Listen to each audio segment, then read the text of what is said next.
नमस्कार दोस्तों, मैं आपके अपने चैनल टीचर एजुकेशन पे आपका स्वागत करती हूँ। आज आज हम लोग क्लास 3 का ईवीएस का चैप्टर नंबर 10 वस्तुओं की दुनिया के बारे में पढ़ेंगे। यह है क्या? आइए अपने परिवेश का अवलोकन करें। खुशी कुछ जल्दी विद्यालय पहुंच गई थी। सूर्य की प्रकाश खिड़कियों से कक्षा से भीतर आ रहा था। कक्षा में उजाला था, बहुत सुंदर लग रहा था। खुशी डिश का चित्र बनाना चाहती थी। देखिए उसने क्या बनाया। ये क्या है? आपको लिखना है ये सब, तो ये सब एग्ज़ाम के लिए इतना इम्पोर्टेंस नहीं है। अपनी कक्षा को जानिए, अपनी कक्षा की में कॉप कक्षा का चित्र बनाइए, अपनी कॉपी में कक्षा का चित्र बनाइए। अपने जिन वस्तुओं का चित्र बनाए हैं उनमें कॉपी लिखिए। खुशी जानती थी कि ये सभी वस्तुएँ कहाँ से आती हैं, इन्हें किससे बनाया जाता है, ये किन चीज़ों से बनी होती है। आइए खुशी को इनका पता लगाने में सहायता करती है। ये मेज़ और कुर्सी लकड़ी से बने हैं। हमें लकड़ी कहाँ से मिलती है? दरवाजे या कपड़े और कीले, कुंडियाँ धातुओं से बने होते हैं। क्या आप जानते हैं? धातुओं को धरती के भीतर बहुत से गहराई चट्टानों और तल छटों से खोदकर जिसे अयस्क कहा जाता है, निकाला जाता है। शिक्षक संकेत बच्चों को उनके परिवेश में समान तौर पर पाए जाने वाली धातुएं जैसे लोहा, तांबा, एल्युमिनियम, सोना, चांदी, थर्मामीटर में मौजूद पारा या मिश्रित धातुएं जैसे स्टील, पीतल और कांसा आदि दिखाइए। मिश्रित धातु दो या दो से अधिक धातुओं का मिश्रण होता है। धातुओं को पहचानिए। धातुओं से बनी अधिक से अधिक वस्तुओं तथा उनको पहचानने के बारे में लगाइए। आप अपने आसपास किन वस्तुओं को पहचान पाते हैं? यदि आप किसी वस्तु का नाम नहीं जानते तो अपने मित्रों या बड़ों से पूछकर पता लगाया। अपनी कॉपी में इन धातुओं के नाम की सूची बनाइए। कक्षा में कौन-कौन सी वस्तुएं जैसे चटाई, बिजली का बल्ब, बिजली का स्विच आदि। आर-पार देखने का पदार्थ। खुशी अपनी कुर्सी पर बैठी थी। वह सुंदर फूलों से भरे पेड़ को देख रही थी। वह उन्हें छूने के लिए गई। उनके हाथ में खिड़की के शीशे लग गया। खुशी ने खिड़की के पल्लों पर ध्यान नहीं दिया। वह शीशे के बने थे। उसे जाना था कि फूलों और पेड़ों को शीशे से भी देखा जा सकता है। शीशा तो ऐसा ही होता है ना? क्या आपके घर में खिड़की के भी शीशे लगे हैं? गतिविधि देख लेते हैं। हम अपने आसपास से विभिन्न प्रकार के पदार्थों से बनी कुछ वस्तुएं जैसे बोतलें, कागज, कपड़े, बर्तन आदि को एकत्र कीजिए। अब इन्हें सामने रखकर किसी जलती हुई बल्ब या मोमबत्ती की लौ देखिए। आप किस वस्तुएं के आर-पार पूरी तरह देख सकते हैं। कुछ वस्तुएं के आर-पार आंशिक रूप से धुंधला दिखता है और कुछ वस्तुओं को आंशिक आर-पार बिल्कुल नहीं दिखाई देता। इस आधार पर इन वस्तुओं को नीचे दी गई तालिका से भरिए। ध्यान रखें किसी भी वस्तु के माध्यम से या सीधे ही सूर्य की ओर लगातार ना देखें, यह आपकी आंखों को नुकसान पहुंचाएगा। हम जिन वस्तुओं से आर-पार देख सकते हैं, याद रखिएगा, हम जिन वस्तुओं को आर-पार देख सकते हैं, उन्हें पारदर्शी कहते हैं। अधिकतर कांच पारदर्शी होते हैं। किसी एक और वस्तु का नाम बताइए।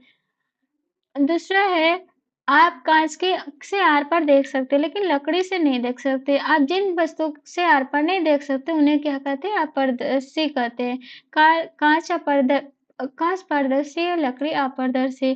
कुछ वस्तुएँ इन दोनों के बीच की होती हैं। इन्हें आर-पार पूरी तरह साफ-साफ दिखाई नहीं देता। इन्हें पारभासी कहा जाता है। कुछ भाषी पारभासी वस्तुओं के बारे में पता कीजिए। आइए भरे इस दुनिया में रंग। 2 या 3 पारदर्शी थैलियाँ, बोतलें और बर्तन।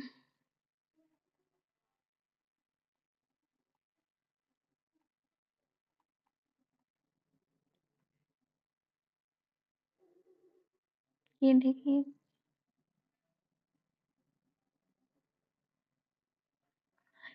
इनको छुओ और ये बोलेगा ऑर्केस्ट्रा।